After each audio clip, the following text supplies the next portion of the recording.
Hi everyone, and welcome to this new Nalios tutorial on how to rename apps in Odoo. So let's imagine I am a recruitment agency, and the word employees used here in the Odoo app annoys me a bit. So once I sign with my leads, I want to call them candidates and not employees.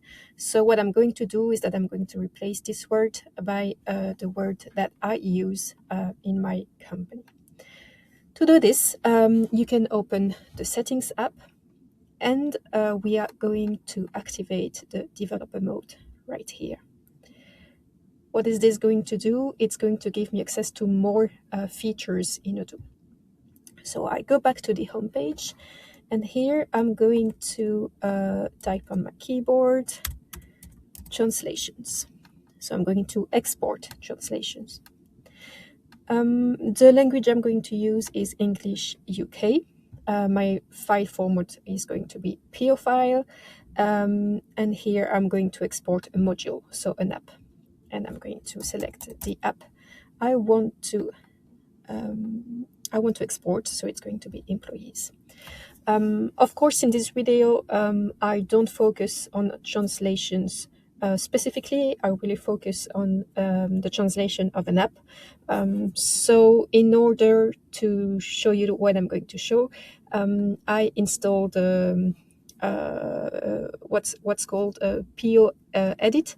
And it's what is going to enable me to proceed to the translation.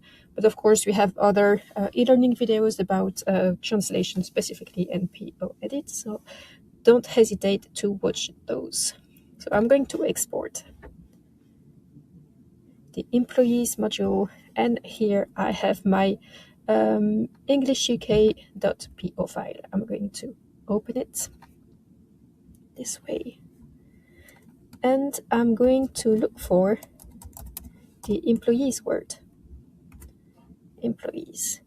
I'm going to try to find the right one, which corresponds to the name of the app. So I suppose it's this one, because it's just the word employees used alone on its own, so not in a sentence. And I'm going to say, I'm going to close this, and I'm going to say this is candidates. Okay, I'll save.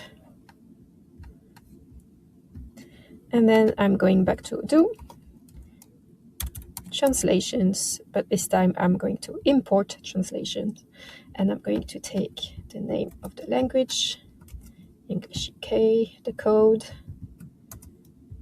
English GB, sorry, this way. I'm going to upload my file, so it's this one, and import. Okay, and now I can just refresh my page. And as you can see, now my app is called Candidates and is no longer called Employees. I hope this video was useful to you. If you have any questions, do not hesitate to leave a comment. And see you later for new videos. Bye-bye.